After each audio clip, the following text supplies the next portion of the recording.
Lep pozdrav še z moje strani. Mislim, da je treba reči, dost imamo.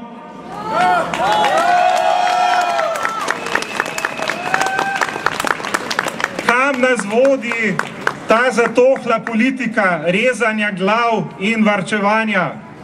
Pravzaprav varčevanja na račun rezanja glav seveda nikamor. Prepričujejo nas, da smo paraziti.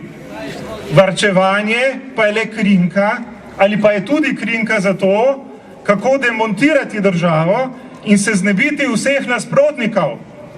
Finančna in socialna kriza sta realni, nobenega dvoma. Toda oni režejo, kjer jim pač paše. Po družbenih sistemih, ki so jim najbolj nevarni, ker želijo spreti javni sektor z zasebnim, ker si želijo vojsko, policijo, sodstvo, šolstvo, kulturo, zgodovino po svoji meri.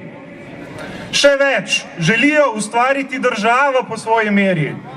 To je projekt njihove opevane druge republike.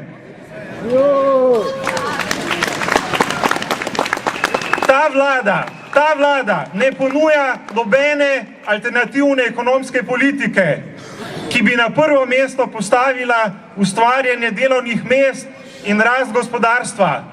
Ta vlada spominja na salamo reznico. Režejo nas kot salamo.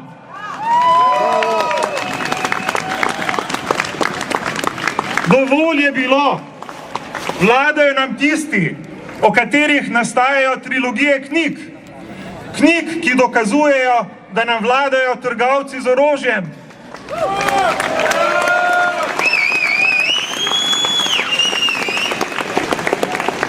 Kdo nam še vlada? Vladajo nam tisti, ki so pravnomočno obtoženi. Vsakič, ko ne gredo na sodišče zaradi obtožb o korupciji, se sklicujejo na to, da nimajo časa, da morajo reševati nas.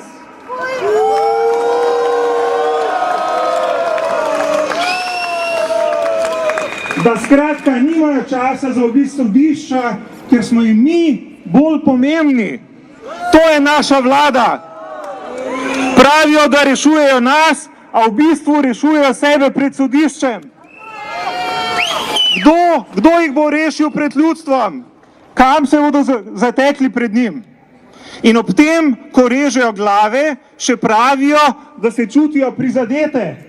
Pomislite, rablji se čutijo prizadete. Minister Žiga Turk je osebno prizadet, nam je povedal.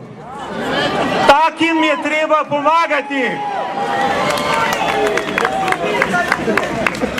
Ko so ga novinarji po velikih rezih v šolstvo, minus 10%, kulturo, minus 17% in znanost, minus 19% vprašali, če bo odstopil, jih je gladko zavrnil, dokler sem koristen, ne bom. To je cinizem te oblasti. Oni se imajo za koristne. Režejo nas kot salamo na vseh področjih. In to imajo za koristno. S ciničnim izrazom na obrazu. Rablji so koristni.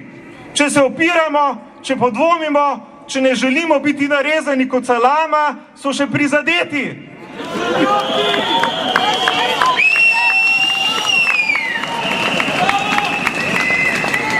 Ali potrebujemo tehnično vlado narodne enotnosti, ki nas bo popeljala iz krize? Da, ampak oni so storili vse, da te vlade ne bo, ker so sprli narod, ker morajo spreti narod, da lahko vladajo oni sami. Dovolj imamo.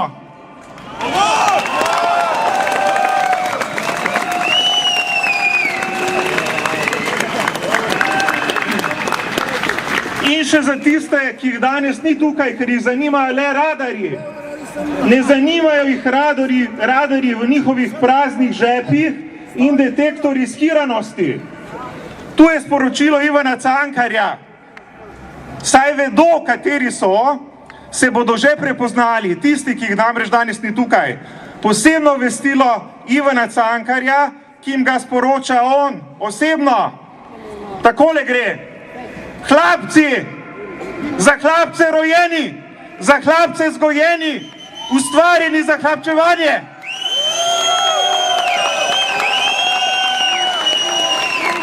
Gospodar se menja, bič pa ostane in bo ostal za vekomaj, zato ker je hrbet skrivljen, biča vajen in željan.